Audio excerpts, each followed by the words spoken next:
Welcome to the Midlife Manifesto, where we are embracing the twists and turns and transformations of midlife.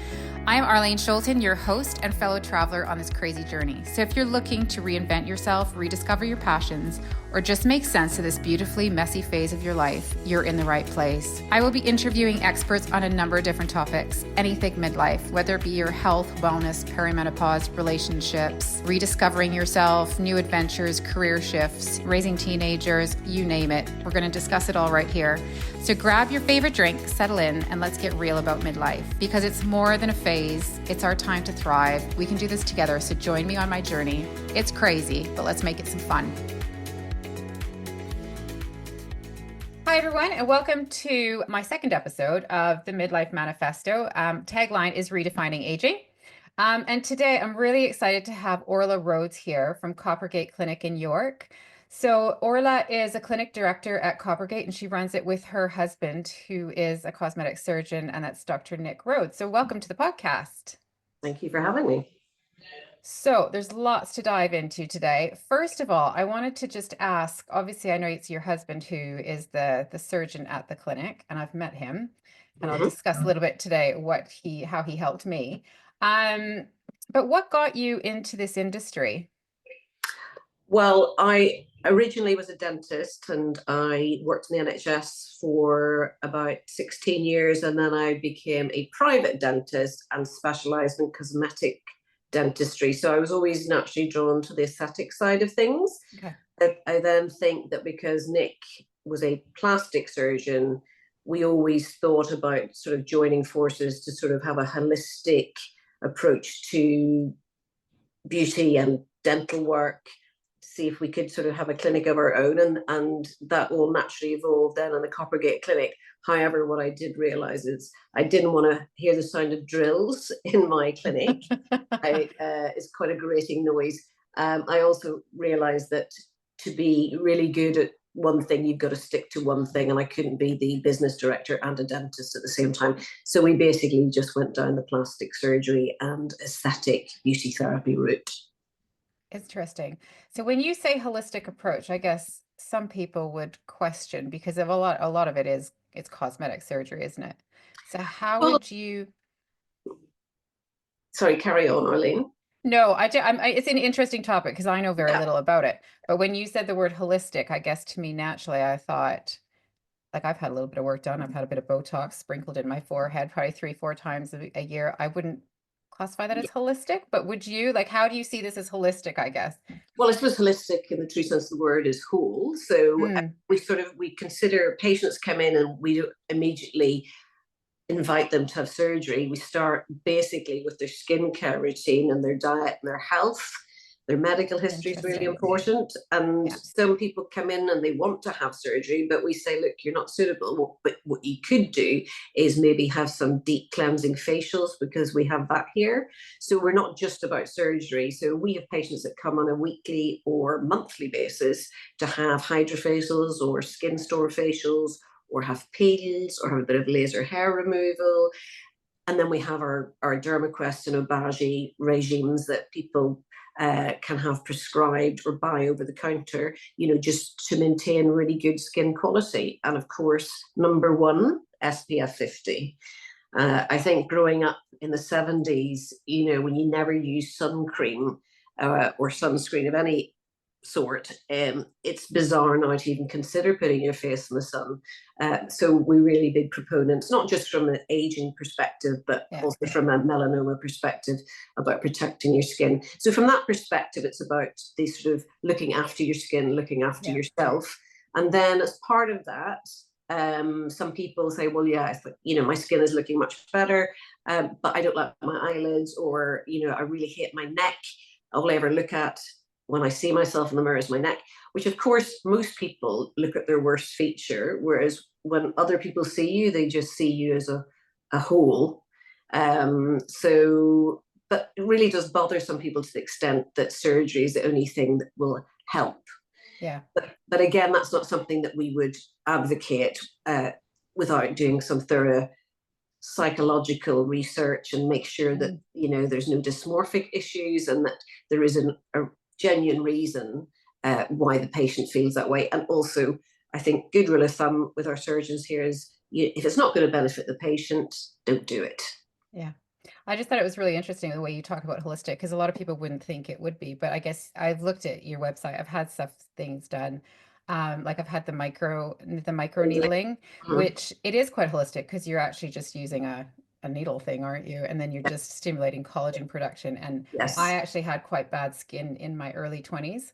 Okay. And so I had some scarring done and I tried all sorts of things. And then I did 2 rounds of 3 of the microneedling, and it was incredible Yeah. actually. And Yeah. you're a bit red for a day and a half, but gosh, it makes your body work hard to replenish Yes. those skin cells, I guess. But yeah, I was looking at everything that you do, and it's incredibly extensive. And there is a lot of things like when I talked to you briefly a few weeks ago, it was really interesting because you're very passionate about just, your skin routine and just and I guess that's quite an amazing thing about your clinic is it's not just about the fillers and the Botox and the making your skin look really tight and 10 years younger than we are, but it's actually just teaching women and men just to have a regular facial routine.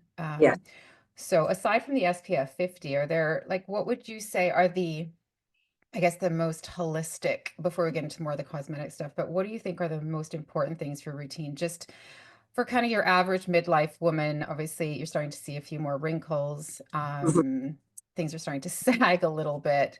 I mean, what sort of things do you offer at the clinic that are just, I guess, a little bit, I guess, stimulate, I guess, some of our own collagen synthesis and production, and just keep the body, I guess, the skin a little bit fuller and more vibrant? Well, I think I would definitely start off with my skincare regime, and I'm a complete product junkie, and I'm very privileged that lots of companies send me hundreds of pounds worth of creams and potions to try, and so because we will then stock them. But I'm rarely impressed. But the Obagi range and the DermaQuest range, which are the two ranges that we stock, I sort of cherry pick from both of them, and I think that for my own skin, using Obagi vitamin C 20%, bit of a game changer. I think everybody should be using that.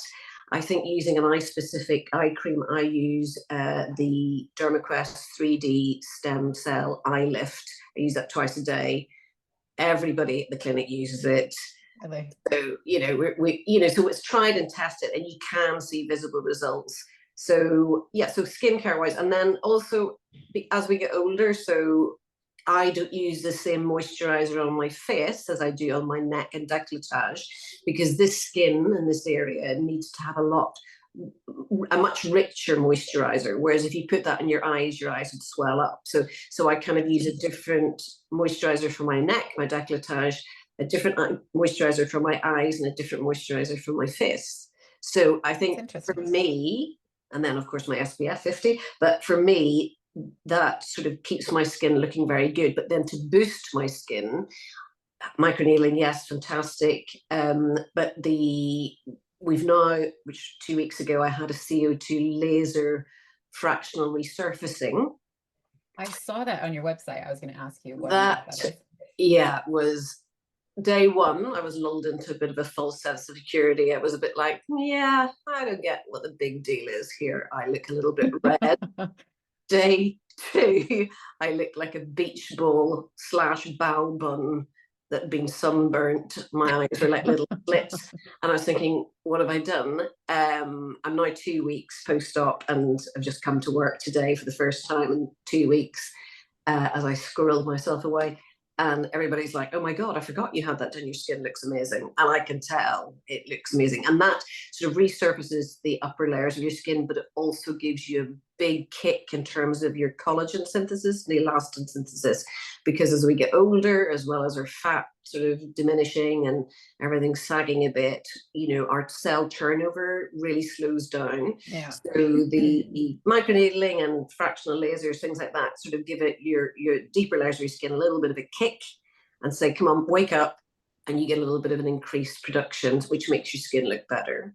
And then similarly along those lines, they're not new really, but I think in the public domain, they seem a bit new, polynucleotides and Profilo. So the non-cross-linked fillers that give your skin a bit of a boost, make it look a little bit more dewy. Yeah. terms of Profilo, and then the polynucleotides is sort of almost like a stem cell kind of boost. So it sort of, it doesn't stay in your skin for very long, but it again, it enhances the production of elastin and collagen. So those are the kind of things that don't make you look weird. So, injecting huge volumes of fillers that are cross-linked fillers that have got, they're quite robust.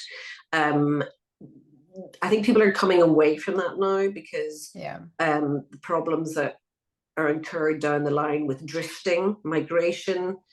We've got a lady in theatre this morning who's got a massive bolus under her chin of filler that she doesn't even know where it came from. I think she had it in her cheekbones years ago, and we're having to excise that. So it'll just move around, will it? It'll sag? Yeah, I mean, what we're finding now with doing deep plane face and neck lifts here at the clinic that, we're coming across filler in places that, quite a distance away from where it was placed.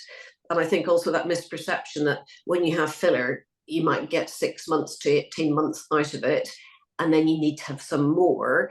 I think this is a bit of mistruth because we're finding filler 15 years later in places where, around the clavicles, for example, and somebody who's had jaw filler 5 years ago, you're finding filler that's migrated right down onto your, clavicles. So that's quite frightening. So, and I think, the damage it does to the lymphatics in there, I think people have to be a little bit more judicious with their choice of filler and the placement of filler. It has still got a place, but not 15 mils to make you uplift your skin. That's just never going to come to a good end. So a lot of people now are having their filler dissolved before they have facelift surgery, because if you're going to do it once, do it properly. So get rid of all the stuff that's supporting your sagging skin, and have your skin redraped in the correct fashion. So I do think there's a little bit of it at the moment. There seems to be a little bit of a movement away from that, about using filler to lift the face, maybe just having a little bit of polynucleotides and Profilo and a tiny bit of filler to improve your appearance, but not to do the job of a surgical procedure. Okay. What is in the filler? Like you mentioned, it can get into the clavicles, which is obviously where right near your lymph nodes. So lymphatics. So what is in filler? Is it? Well, it's mainly hyaluronic acid. So, I suppose there's different types of filler. So, and different, the way I would explain it is a bit like, a light filler would be like a very lightly crocheted loose jumper, whereas a bigger filler is more like an Aran sweater. So it's really bulky and tight, but it's the same material. It's just the amount within each mil, the number of grams or milligrams or micrograms within each mil that you would have to look at. So it's tolerated by the body, but I think it's just that we used to think it will disappear, whereas what we're finding is it doesn't. Right. Okay. That's interesting, actually. So I think also, people sort of thinking, oh, well, I'll have 5 mils of filler put in my cheeks, and then if I don't like it, I can just get it hyalase. And I think that's, again, something that people need to be a bit educated about, because hyalase is indiscriminate. And if you hyalase somebody's cheeks, the filler isn't going to say, the hyalase isn't going to say, I'm just going to take you filler. It kind of takes the connective tissue and your natural hyaluronic acid, which is within your connective tissue. So it can be really deflating for a face to have hyalase done. So what we would advocate is having it done using a handheld ultrasound device. Okay. So you can be more targeted to those areas. Do you see quite a few, botched jobs that come in? We do, sadly. Yeah. Yes. Yeah. And, it's not just in Turkey that we get these patients coming from. It's from this country, from people who, I think, unless you've got an FRCS plastic surgery after your name, I would approach with caution when it comes to any plastic surgery, be it facial, body or breast, because a lot of people call themselves plastic surgeons and they're not, and they haven't had the training. But they still do it, and that is quite scary. They should be on there's a specialist register that they should be on. But I think the most important thing is not Instagram, because we can all big ourselves up on Instagram. It's really word of mouth, and researching your surgeon, meeting a surgeon is really important, because they need to gel. You need to be able to gel with that person and trust them, and I think and vice versa. So so I think there's lots of cautionary tales out there, but botches sadly we do see a lot of. So how regulated is it? Obviously, like the supplement and the vitamin industry is quite unregulated. So is the cosmetics industry in terms of potions and lotions we put on ourselves. There's tons of chemicals in there that women are putting onto their bodies. They say the average woman can put about 5 pounds of kind of chemicals, some of them hormone disrupting chemicals, kind of every year. So a lot of these, a lot of these things are not highly regulated. So is it like, I mean, I guess you can get Botox fillers from anyone who's not medically trained. And then I guess I didn't realize this about cosmetic surgery as well, that the whole industry doesn't seem to be very highly regulated then. Is that correct? Am I right? Well, you have to be on you have to have a medical degree. Yes, no, I know, yes. But so you don't have to be on a specialist register. So you could just set up a clinic or hospital anywhere and carry out cosmetic procedures. Well, you still are regulated by the GMC and governing bodies and the CQC, so there is a level of protection there. But I think for me, it's more about when you're trying to find a surgeon, it's about making sure that they have had the appropriate training. Right. Okay. And that's key. Yeah, of course. I think there's your husband right there. Yes, it is. You might have to edit that out. What is the one thing you think everyone should know about plastic surgery, about the cosmetic procedures, like before they make a decision? What is the one thing that you think they should kind of be aware of? That's a good question. What would you say, Mr. Rhodes? Potential risks and complications. Potential risk and complications, he says. Yeah, I think being honest with patients. Likely outcomes of that. Yeah, and I think as a very experienced surgeon, like you are, which can only be. Sorry, Nick, Arleen's actually recording. She's going to have to edit all of this out. No, I think risks and complications, and I think managing patients' expectations, and I think that it's a bit like when you go into the hairdresser, a picture of Jennifer Aniston and say, make me look like that. When patients come in and they, in their mind's eye, want to look a specific way, that's a little bit of a red flag. And I think that surgeons, I think that comes with experience, but ensuring patients understand the risks and complications, which are, I would say in my experience here, are minimal, but they still need to be aware of them. Yeah.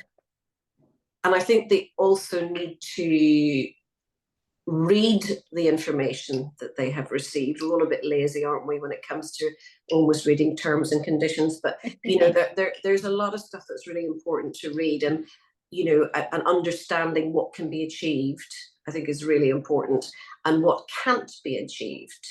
And sometimes patients, in their excitement, they don't listen to what can't be achieved. And then they come back and say, well, I've still got a little bit of fat up here. And you think, well, we did tell you, but so that I think it's having thorough consultations and multiple consultations, and being made aware of the likely outcome. I think, under promising, over deliver is probably a good ethos for surgeons. Yeah. What do you think the role, obviously social media is not just for the young, it's for us in midlife as well. And I guess you're consistently, I try to stay off it as much as possible, because it's hard to not compare. Like you say, the Jennifer Aniston, who's like in her mid-50s, I believe.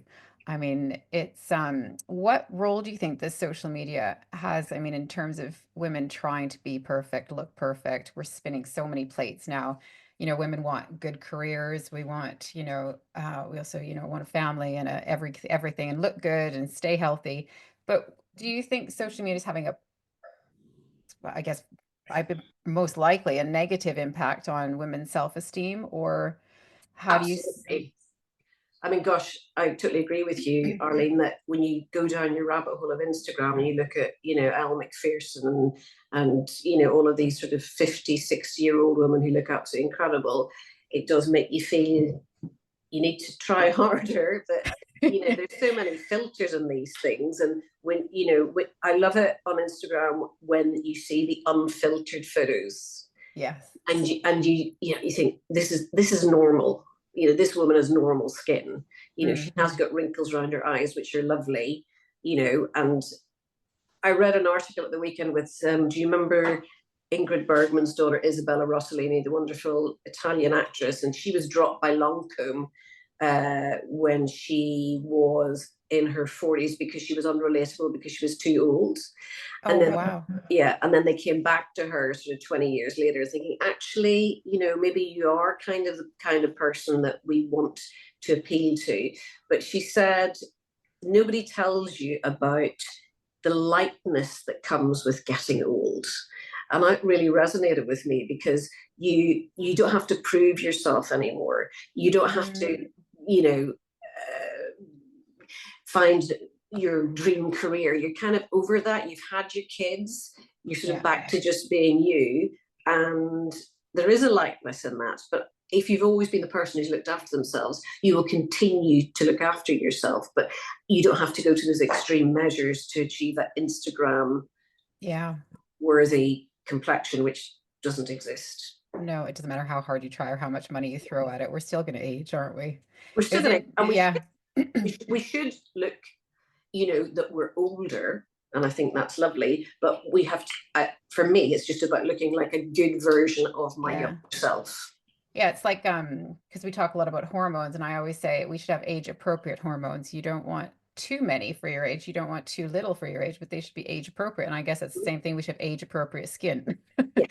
Not try to continue looking like we're 30 if we're not. No. And I don't think I'd ever want to, but I think that, as I said to you before, that the greatest compliment that I have ever been paid is not about how I look, it's about my skin. People will often say, gosh, you've got amazing skin. And you think that, and that's something that you just can do by looking after your skin through SPF and using the products that I spoke of. I don't have regular facials. I might have a little bit of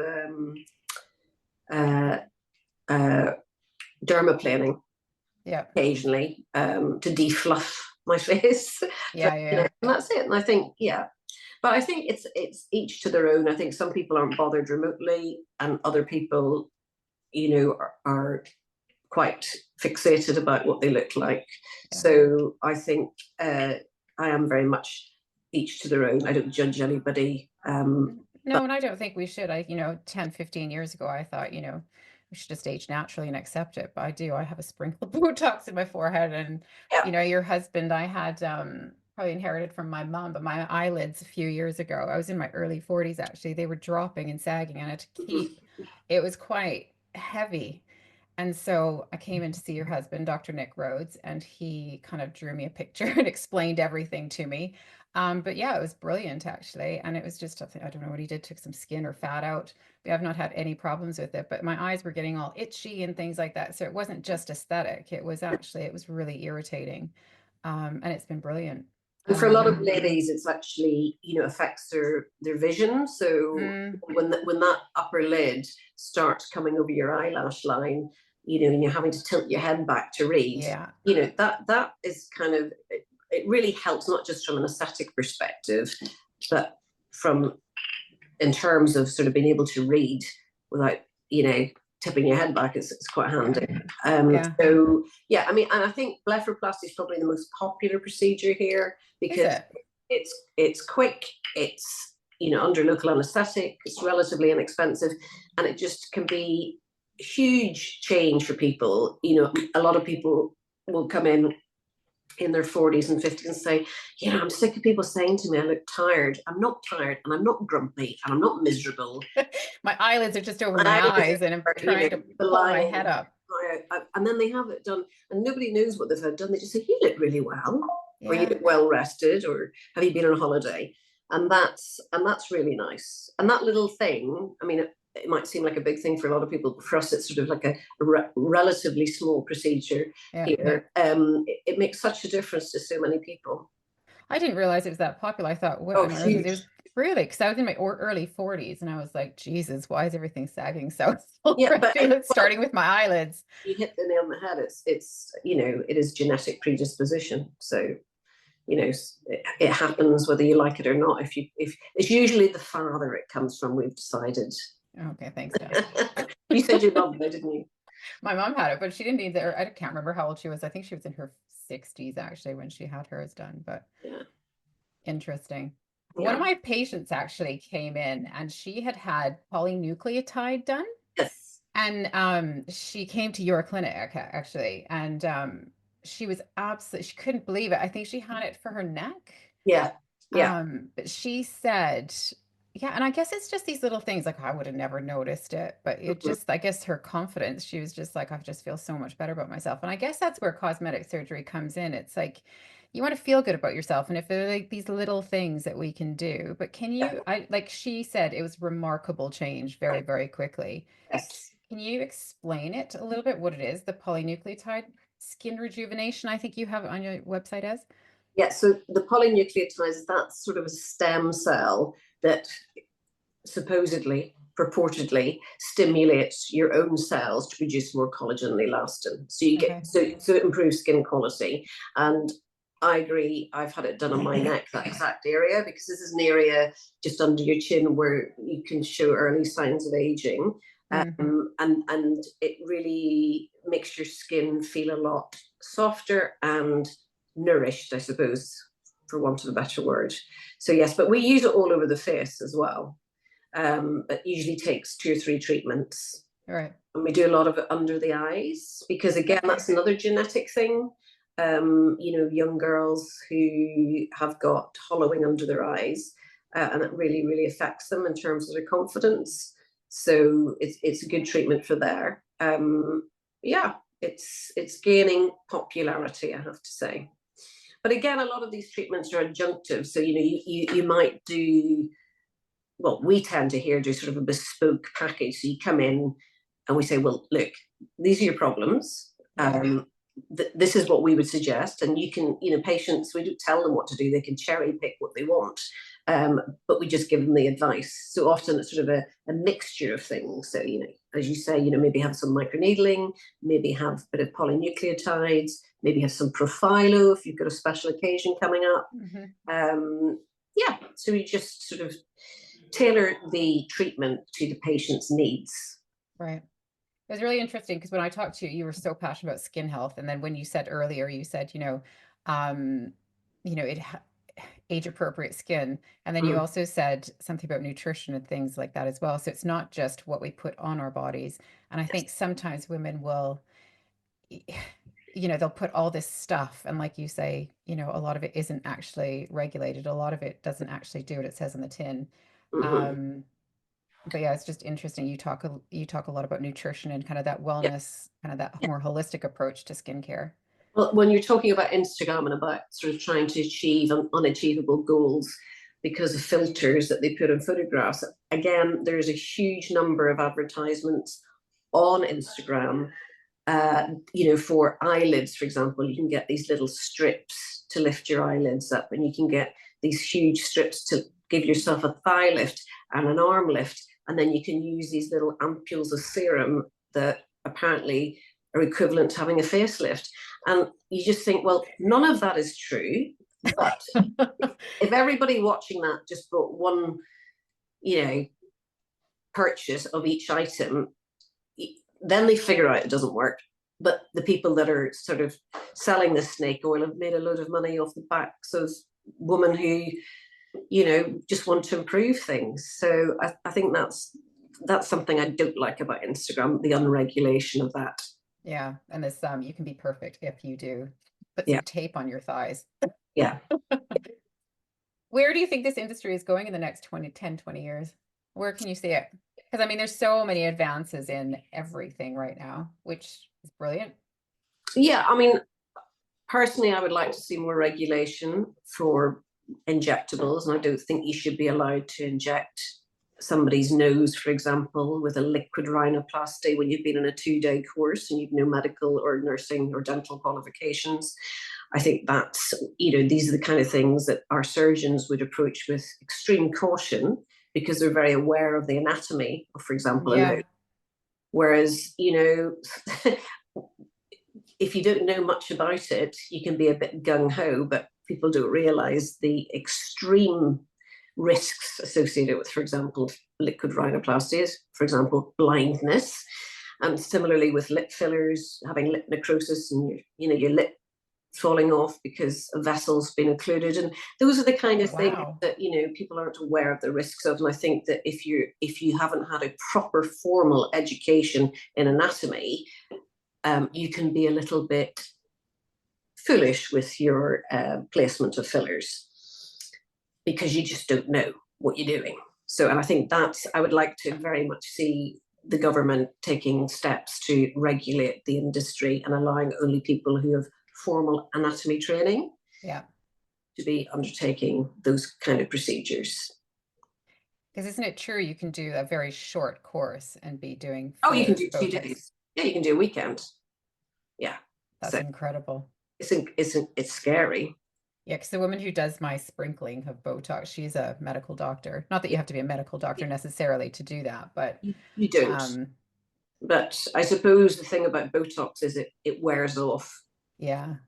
Whereas are there any risks to Botox? It is botulism, isn't it? It is a toxin, isn't it? It is a toxin. So, but it's just paralyzes the plates. So where the muscle and the end plates meet. Yeah. For example, in your forehead, then it just blocks the receptors. So the muscle doesn't get activated over a period of time. That gradually fades away. But as I said, fillers can hang around for an awful long time. So that's and migrate. So that's the problem. But then, of course, the kind of the irony is, if you want to have your fillers removed, you have got to be a medically qualified professional. I see. Okay. You can't just inject Hyleas into quantities of filler if you're not qualified to do so. I see. So no, I'd like to see that, and I think that the over kind of accentuated lips, breasts, cheeks, bottoms, everything, I think hopefully there'll be a shift away from that, and it will become more sort of, well, what I would say, reparatory work. So, when we see, I hate the term mummy makeover.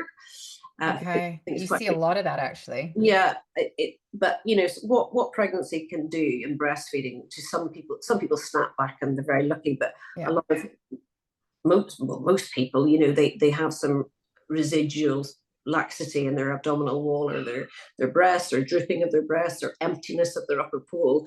And so we would kind of call it postpartum reconstruction almost, where we're resetting you back to where you were before your kids ravaged you. So I think that's the kind of plastic surgery we do here. A lot of the weight loss surgery as well, which is really gratifying. So it's not for us, and I think maybe in the whole industry, moving forward in the next 10 years, it will become more like it was years ago, which was sort of resetting rather than enhancing. That's a nice way to put it, and I guess that's where your kind of word more holistic is just... we're trying to keep things natural. And making sure that patients don't look weird. I think it was the first time I saw like severe lip filler. We were skiing in France, and this older woman turned around at the bar, and I was just taken aback. I thought, my God, I can't remember how many years this was, but it's been many more since, but they were huge. I blame Angelina Jolie myself. She started it. What, the lips? Yeah, well, she did actually. Did she? I think she did. Trendsetter. She has naturally very big lips. She is naturally beautiful. She's absolutely stunningly beautiful woman. But, so I think a lot of people wanted to emulate her with the lips, and then it all got a little bit out of hand. So, I mean, that's what I don't understand is well, I would love to know from a male perspective, do men find that woman with the overfilled lips attractive, or whether, that's just almost a bit of a status symbol when you have your girlfriend who's had her lips done and her breasts done and her teeth done, having her on your arm, is that something that you're very proud of? Is it like having a Rolex or something? I don't know. Is it ownership? Yeah. I think that's quite interesting concept, and I wonder. Bit of a trophy wife. Is it though? I don't know. Well, I don't know. I don't know. What would have you ever asked your husband? What does he? Well, I mean, Nick is Mr. Natural. Yeah. So he doesn't like a lot of makeup, and he doesn't like that kind of look. But obviously some people do. And is that what drives it? Or is it Love Island and reality TV shows and Instagram that drives it? I don't know. Yeah, because if a woman's doing it for her own self because she thinks it's beautiful, that's one thing. But when you're doing it to please a partner, that's another thing. And it should always just be for yourself. It really should. Yeah. But again, it's like, talking about Angelina Jolie and her lips, Kim Kardashian and her bottom, that has inspired multiple people to go to Turkey to have, fat injected into their bottoms. And indeed, in this country recently, a patient died having huge amounts of filler injected into her bottom. So what caused the death then with the filler? Embolism. An embolism. Again, no anatomy knowledge. Just stick it exactly. Gosh, well. It's frightening, isn't it? That is very, very frightening. And sad. I have a question. On your website, you have labiaplasty on there. Mm-hmm. Is that a common thing? It's just, I know very little about this. It's not? It is. Very common. We do a lot of labiaplasty here. And I think the beauty of having female plastic surgeons here to carry out that very intimate procedure is great for our patients, because they've all had babies, and they're very sensitive about it.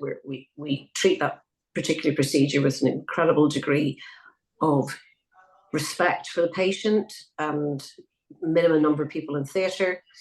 It's all very discreet. But I think either from a genetic perspective, again, we have young girls who are feeling uncomfortable about their physical appearance in the early stages of having sexual relations. If they've got, very asymmetric labia. Do you want to explain what the labia is? Because some people listening may not even know what the labia is. I'm sure they will, but. Okay, so you've got your labia minora on the inside, and then on the outside you've got your labia majora. Yeah. So the labia minora on the inside, for some people, either from a genetic perspective, they can hang down quite low. Okay. So, and after childbirth again, they can be quite distorted. So in clothes, people can feel uncomfortable because the labia rub, or they can look unsightly even in swimwear or in tight-fitting clothes. And it can, so aside from chafing and being sort of a physical discomfort, they can also feel uncomfortable when they're naked or when it comes to sexual relations. So again, restoring sort of the normal anatomy, or what we perceive to be normal from a surgical perspective, so they can be more confident about their appearance. It does mean a lot to a lot of people. Yeah, it's just, I've never really thought. And then, I was reading about it, and it doesn't actually seem to be an uncommon procedure at all, actually. And I think now, in the last 10 years, I think, again, adding to all the other things that we do, there seems to be a trend towards having a completely hairless pubic region. Yeah. So I think, again, that's attracted attention to that area. The labia. People want to have a designer vagina, as they say. But, so yeah, it's but a lot of young girls come even before they've had babies, right? Because they're feeling very underconfident. And again, I think that's the age we live in. That the pictures they send each other, etc. That's probably got something to do with it, hasn't it? Aren't we lucky when we grew up, hey? Well, It's not the kind of photograph I'd like to receive, is it? But I guess that's what happens when you're younger. There's a lot of that going on now, isn't there? But yeah, we grew up in different times, didn't we? Well, yeah, I'm delighted. What's the most unusual request you've had from a client or a patient, would you say? Most unusual. Well, I kind of think if it's something weird, we wouldn't do it. But we do, with transgender patients, we would do breast removal. Okay. But obviously, it's highly specialized field and a lot of work involved before you get to that point. Yeah. So there's nothing, I think, if people came in and asked if we could give them a bifid tongue or something, so they have like a little lizard tongue, we'd probably have to say no. And we do get a lot of phone calls recently. Again, another trend. So there's a trend for the fox eye, and there was a trend for the buccal fat pad removal. What is that? Sorry. So the last few trends, so the first one was the fox eye. So the fox eye is, instead of having a natural arch on your eyebrow would sort of be more of a Mr. Spock from Star Trek. So it would actually go up and out. So a bit like Bella Hadid, sort of your eyes sort of look quite cat-like. But they use threads to do this, again, unregulated. And you get a lot of puckering just by the hairline, but apparently it looks fantastic. So we had one patient ask me if could Mr. Rhodes do a fox eye. I said, yeah, he can do it, but he won't. And they said, why not? And I said, well, I'll tell you what, if you send me one photograph of one person who looks good with a fox eye, I'm sure he'll come around. And so she started laughing. She said, actually, it's terrible, isn't it? I said, it is terrible. Anyway, so there's that one. And then there was a spate last year, people ringing up to ask for their buccal fat pads to be removed. So I can't remember the actress's name, but the one that was in The Queen's Gambit. Okay. Yeah. She had her buccal fat pads removed. So just sort of to the left of the side of your mouth and underneath your cheekbones, she had that removed, which gave her extreme hollowing, which she wanted. I think she looks quite emaciated. So we had a space of young girls ringing up asking if we could do that. So again, no. Sometimes it is warranted, but yeah, that would be a rarity. Okay. And then recently it's the butterfly lip. That's championed by Lauren Goodyear. I think that's her name, from The Only Way is Essex. So that's when you use little steri strips to tip the upper lip towards your nose and then fill it full of what looks to me probably 4 or 5 mils of filler. Right. Okay. It's I don't spend much time on Instagram, so I don't know what any of these things are. Well, it's kind of part of my job. Yeah, I know. You must see all sorts. These things. But yeah, so I think that those are, we wouldn't do those things. I think if it's unusual, though, you would have to ask yourself some searching questions as to why this person wants to have this bizarre procedure. Wow, interesting. What has been your biggest kind of midlife challenge, would you say? For me personally? Yeah, if you don't mind me asking. I don't mind you asking. I think probably, aside from losing my parents, menopause. Yeah, okay. Hugely challenging because I didn't really recognize it myself. Yeah. And I've had my hormone levels checked and my estrogen was within the normal limits. But how I felt was terrible. So one of my friends who's a doctor in Ireland, I was talking to her about how I felt, and she said, well, why aren't you on estrogen?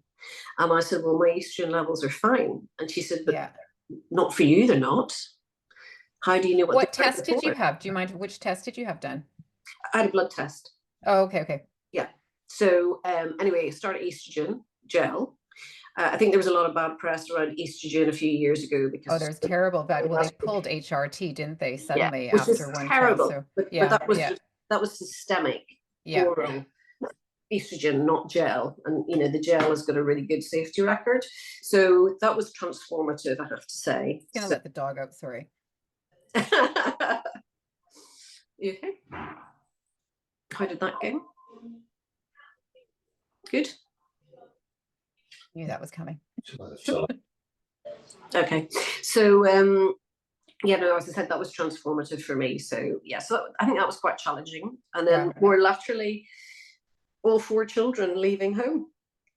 So for empty nest. First time in 28 years, Nick and I are on our own again. So that's been not challenging, just been interesting, sort of recalibrating. But it's nice having a tidy house and an empty laundry basket. Yeah. And it's weird. I've got 2, well, 1.5 school. But yeah, it is very different actually. My daughter went traveling last year, and it's you do start feeling old, but it's the older. But yeah, it's the menopause thing is something I'm going to dive into quite a lot. I don't know if you've heard about the Dutch test, but again, it's like with your skin, it's the estrogen is dropping, isn't it? Yeah.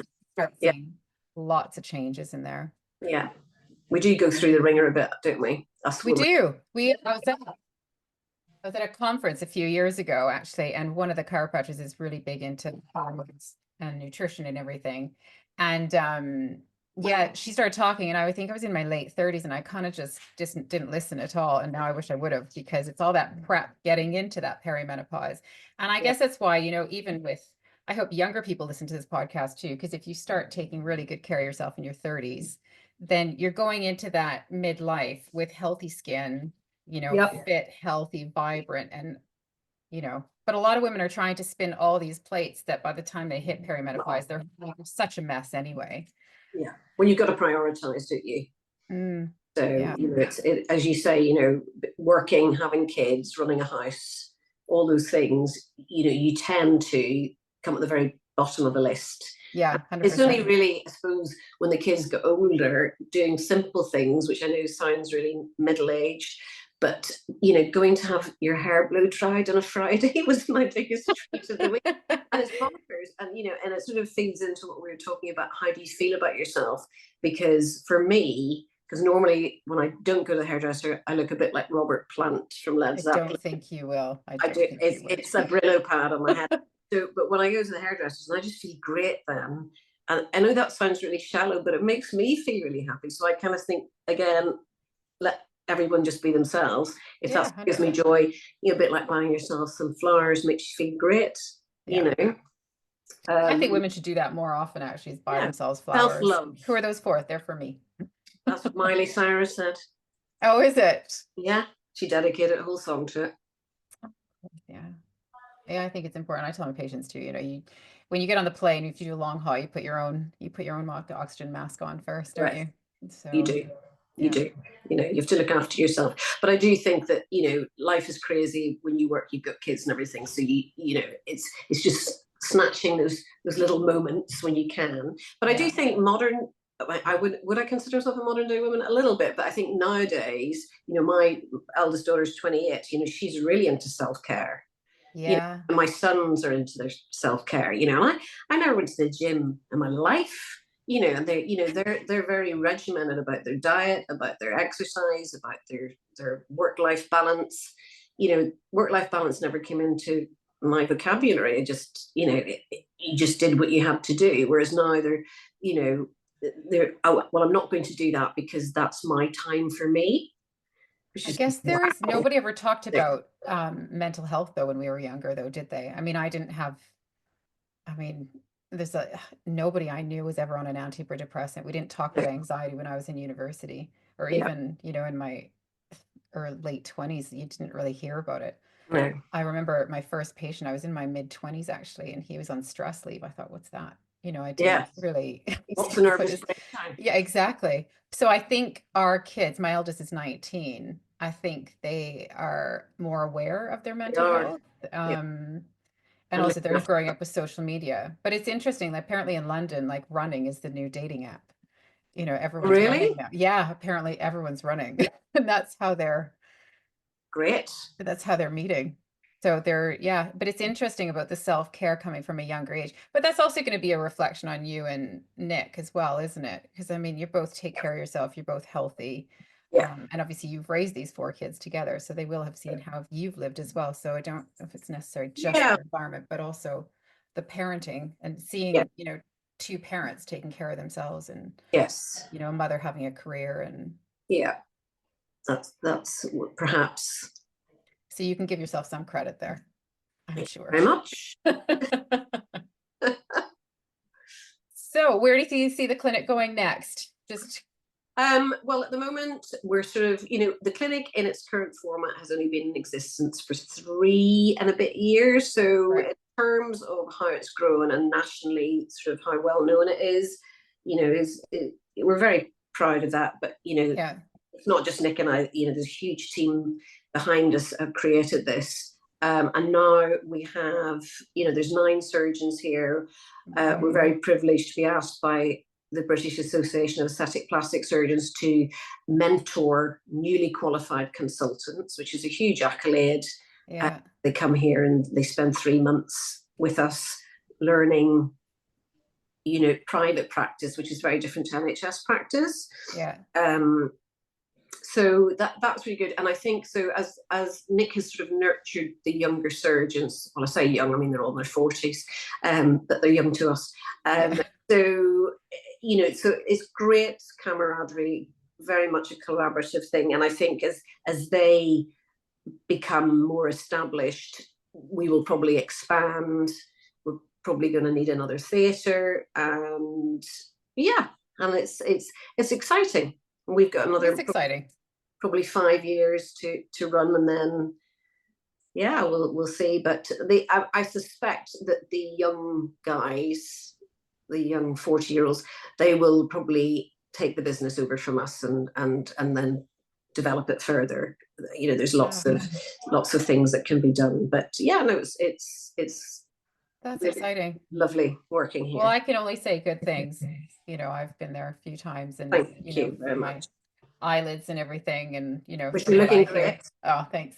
But it's been just the feel of the clinic too. I think you helped design it and decorate it, but it's just a really, really lovely feel when you go inside. So I personally would highly recommend it. Thank you very much. I think everybody, literally, I think we've got quite an old workforce, and we all know each other sort of by connection. So, we sort of, Heather, who's our clinical manager, Nick's known for years and years and years, and I've known. So, she came over from the Spire in Elland, very experienced. And then, her daughter then came to work as a therapist here. And then a friend of a friend came to work, and then they brought somebody else. So literally the whole team know each other, and they are, it's just a lovely, genuinely kind and caring environment to work from an employee perspective, not just a patient. And I think that's when you say it's a lovely feeling. I think that's what you feel aside from the decor, but I think that's what you feel when you come here. Yeah, you've done a fantastic job. Thank you. Made a lot of people happy. So thank you very much. So Coppergate Clinic is in the center of York. We'll put all your details in the show notes. But thank you so much for joining me today. I think I've learned a lot. Thank you very much indeed.